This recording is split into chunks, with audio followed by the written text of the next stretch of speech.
We are dealt Ace-King offsuit in MP1. UTG, let's call him Tom Dwan of Wendover, limps, UTG +1 limp, then we bump it up to $15. It gets folded back to UTG, which makes the call. UTG +1 folds. We go heads up to the flop. Flop comes Ace 5-8, 2 spades. We have top on a 2-tone wet board. I believe this is a good flop for him as he limps a lot of speculative hands like suited connectors, suited face cards, whatever, and call any raise from any position. Limp call 100%. Awesome. Our villain is of a loose and aggressive type. He is a very good player in my opinion and could possibly be the best player in my poker room. So shout out to you, Mr. Tom Dwan of Wendover.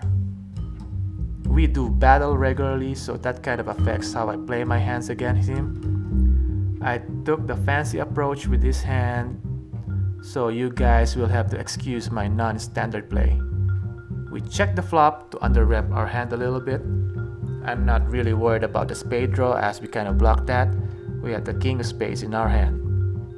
Our image is a nit that just plays 18% of the total number of hands. I really don't need to fancy play this hand. He always pays me off anyway. So I could just bet and be done with it, right? But hey, we sometimes have to change it up. Now let's see how well his range hits this flop. This is just an approximate of the hands that he could be limping with.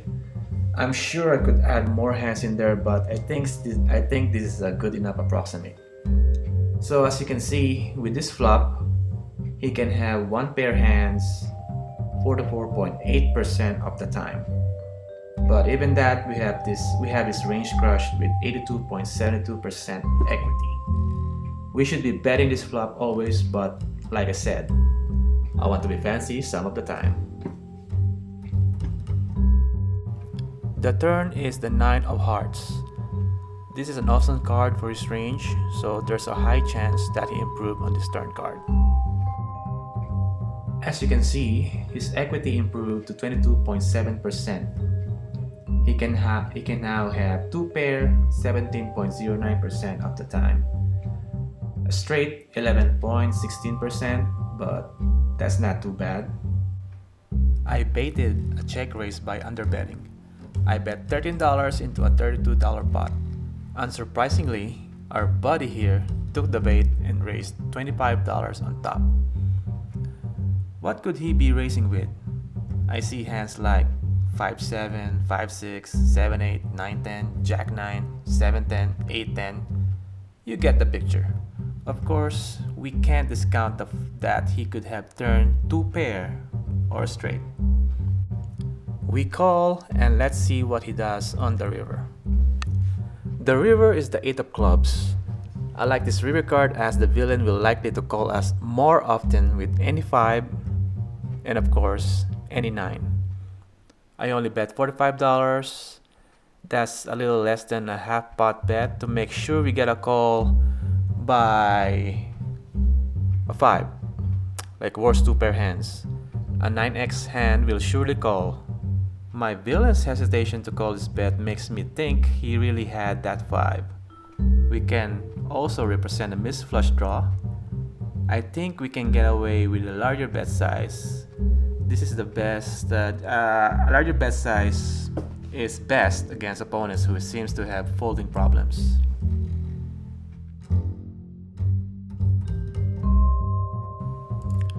So we have a standard player limping in MP2, cutoff called, and of course we have pocket jacks on the button.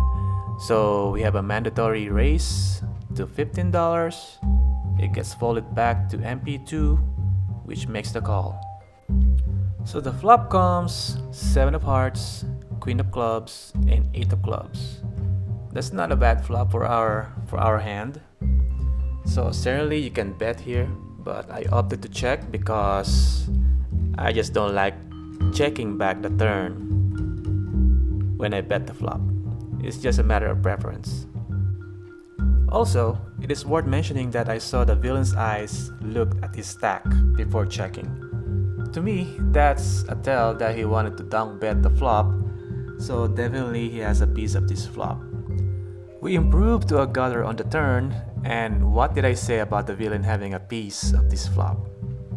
His turn lead here will be most of the time top pair hands. He may have a draw sometimes like 6-7 suited, 6-8 suited, or even pocket sixes. Those hands are definitely part of the dunk betting family. Let's take a look at the numbers before making the call.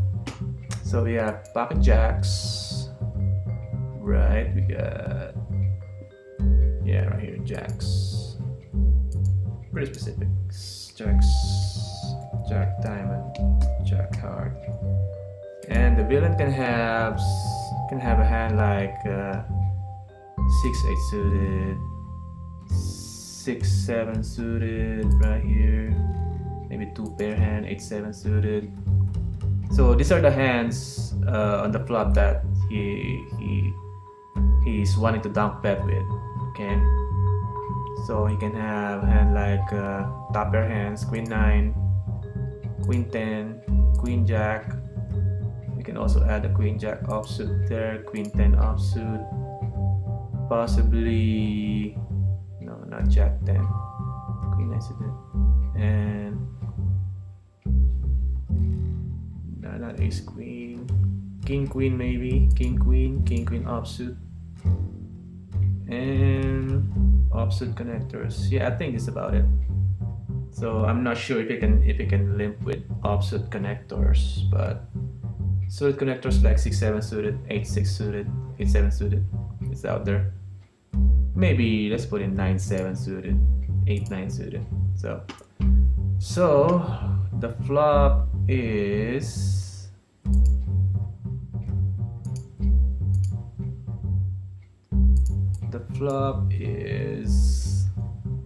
queen club, 7 heart, 8 of club. Let's calculate that. The turn is 10 diamonds. Calculate. So as you can see, we're pretty much almost dead on the turn. We have 27.29% equity. So we improved the gutter, but our equity didn't improve much.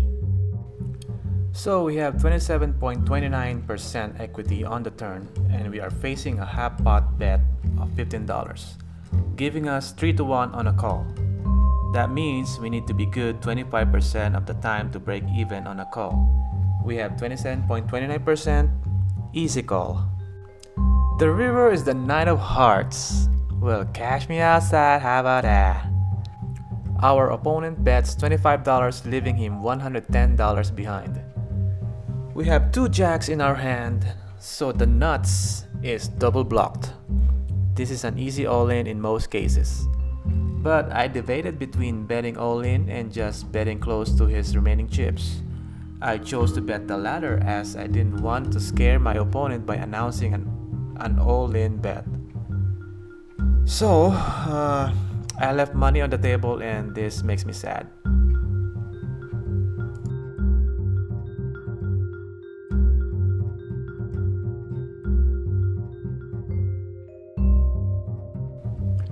We have 10-6 offsuit on the big blind. We have 3 players limped, small blind completes, and we have a mandatory check. 5 players to the flop. We flop top pair with a little bit of backdoors. I like it. UTG +1 bets $5 and everybody called. We have a party. Turn is a queen. I'm no longer liking it when MP1 calls the $10. Considering the bet sizing of UTG +1, I think neither of these two have a legitimate hand. UTG +1 could be betting a draw with hands like Ace-3 suited, Ace-2 suited, Ace-5 suited, Ace-4 suited, 6-7, etc. Whatever. While MP1 can certainly have a 10 that beat us, but he can have the same range as AUTG +1. So we can't fold just yet. Let's see what happens on the river. River is a safe card for us. It's the 5 of diamonds, pairing the board. It's safe because it's unlikely that my opponents have that card, because they would have given up on the turn, unless they have ace 5 of clubs, of course. UTG plus 1 bets $35 into $65 pot, just a half pot bet. He went from $10 to $35, not the most trustworthy bet indeed. If MP1 called his bet, it's a sure fold for us. Good thing he folded. Now we face an interesting river decision.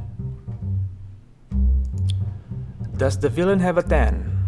On the flop it was possible. It no longer made sense when he bet the turn after getting called by 4 players. Would it make sense for him to have a queen? A queen X hand wouldn't make sense to bet the flop, so a queen is out. With all that, I made a call and we are good. Villain shows ace of clubs, 6 diamonds.